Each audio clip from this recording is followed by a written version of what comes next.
최태민이라는 사람은 사실 최태민은 박정희 대통령보다도 4살인가 나이가 위고, 예. 그리고 일제시대 때 순사 노릇을 했던 사람이잖아요. 어허. 그리고 그 해방 후에도 여러 가지 문제가 있어 나왔다가 무슨 땡중 노릇하다가 또 그 영생교라는 그 종교를 만들어 가지고, 그렇죠. 사교를 만들었어요. 천도교, 불교, 기독교를. 근데 그 사람이 말하는 영생교의 교리가 뭐냐면 영혼합일이라고 그래서, 예. 항상 그 유체 어쩌고 그런 것처럼 말이죠. 그래가지고 너의 영혼을 어머니와 다시 합일시켜준다.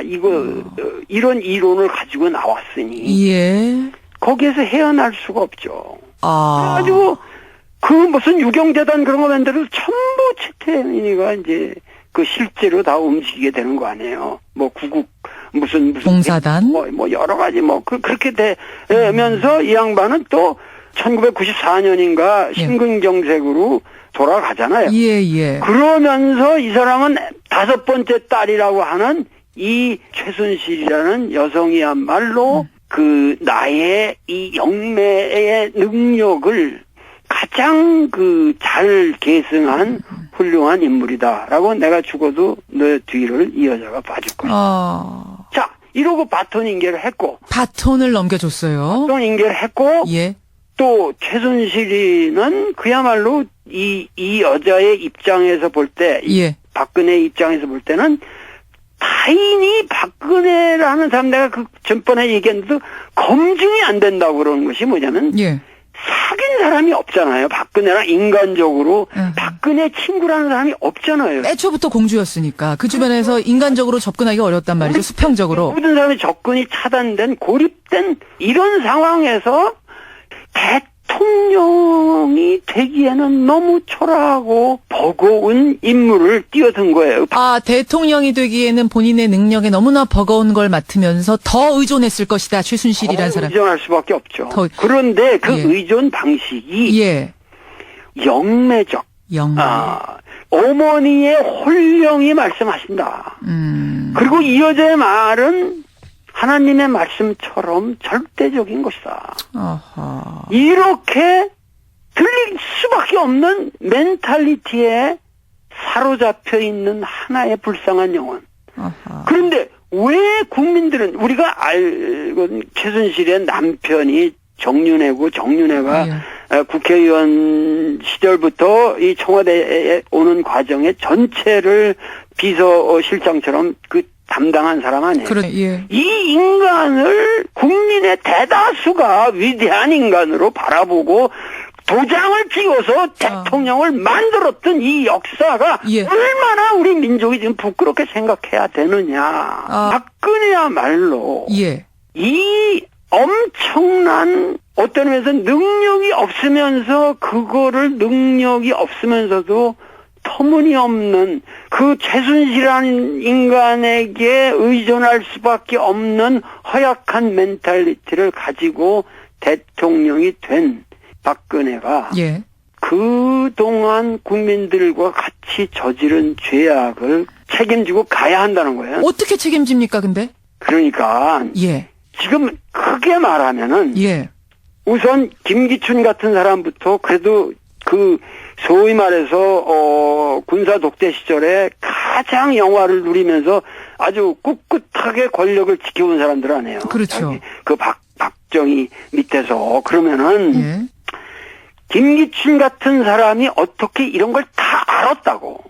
이런 정황을 다 알면서도 그것을 갖다가 묵인하고 공범자들이에요. 무슨 얘기냐면은, 그리고 모든 보수 언론이 우리 CBS야말로 위대하지만 모든 보수 언론이 그 보수 세력들과 같이 힘을 합해서 이 여자를 대통령으로 만든 거예요. 알면서 만들었다. 이 스토리를 다 이미 공개가 된 스토리들인데 이거를 차단시키고 국민들로 하여금 눈을 멀게 한 세력이 바로 보수 언론들이라는 거예요. 근데 그 사람들이 이제는 자기들을, 이 여자를 빨리 털어버려야 우리가 산다.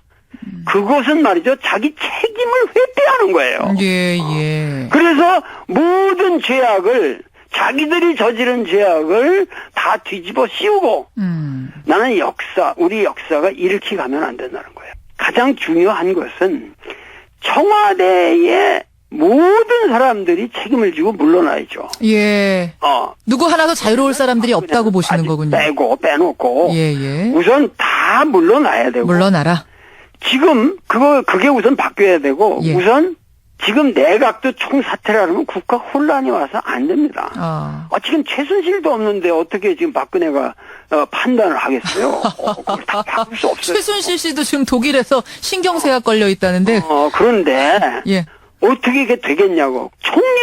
황교안 총리는 이 사람은 잘라야 됩니다. 그리고 이런 말이 나오기 전에 이미 이런 정도 됐으면 총리는 당연히 사퇴를 해서 자기를 그만큼 신임해주고 총리를 만들어준 예. 박근혜에 대한 의리를 지켜야죠. 박근혜라는 인간을 나는 알았으니까. 이 사람은 도저히 대통령 될 수 없는 사람인데 만약에 대통령이 되면은 예. 이러이러한 불행한 역사가 전개되겠구나. 그동안 잘 땜빵 하는 것처럼 왔지만 우리가 사실 생각해보세요. 무슨 통일은 대박, 이게 박근혜 언어입니까? 완전히 통일 대박 이런 것들이 전부 어떤 의미에서 영매적인 언어들이라고. 예를 들어서 우리가 열심히 뭘 하면 우주가 도와줄 거라든지. 그렇죠. 혼이 비정상이란 용어라든지 이런 거 쓰면서 좀 일반적으로 쓰는 용어는 아니다라는 생각을 하긴 했거든요, 국민들이. 전후 맥락이 없이 사드도 뭐든지 말해. 이게 뭐냐면 무당이 공수하면서 대뱉듯이 모든 성명서를 분석해보면 전후 맥락이 맞지 않는 그러한 정치인의 행태가 아닌 하나의 무당추구. 그건 최순실의 아바타죠. 박근혜의 절대 권력이 무너진 상태라는 것은 우리 민족에게 굉장한 혹입니다.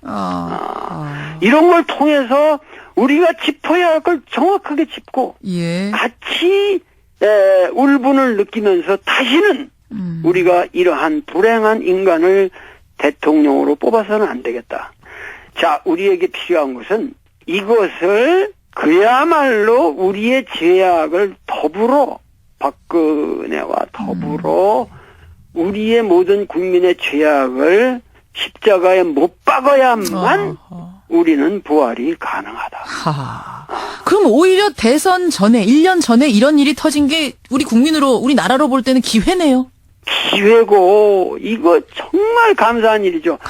정말 하느님이 보호하사 우리나라 만세입니다. 이거. 그렇습니까? 그래서 우리가 이런 기회에 정말 부활해서 남북 문제도 건강하게 풀어나가야 되고 모든 것이 여태까지 그런 영매 수준에서 두 아줌마 천박한 두 아줌마의 교감에서 전 대한민국의 입법, 행정, 사법 모든 체제가 놀아났다고 하는 이 절대 권력의 폐해를 다시 한번 절감하고 이러한 비극의 역사를 청산하는 시기로서 대선 정국을 끌고 가야 된다는 것이죠. 지금 분위기를 보면 말입니다.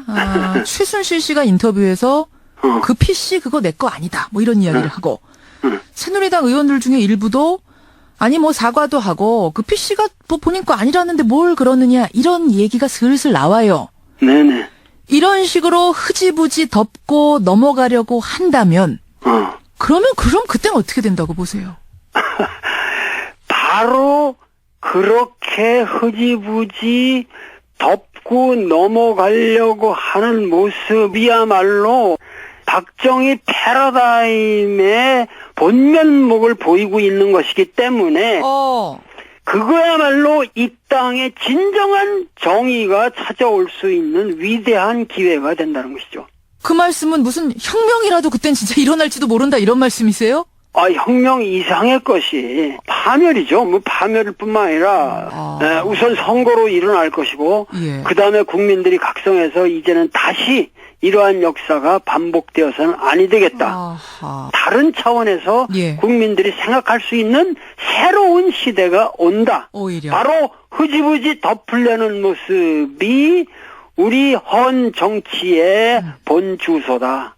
아. 그 모습을 그들이 스스로 드러내는 것을 우리가 두려워할 필요는 없다. 두려워할 필요는 없다. 흐지부지 덮고 넘어가려고 하면 그땐 오히려 혁명이 일어날 것이다.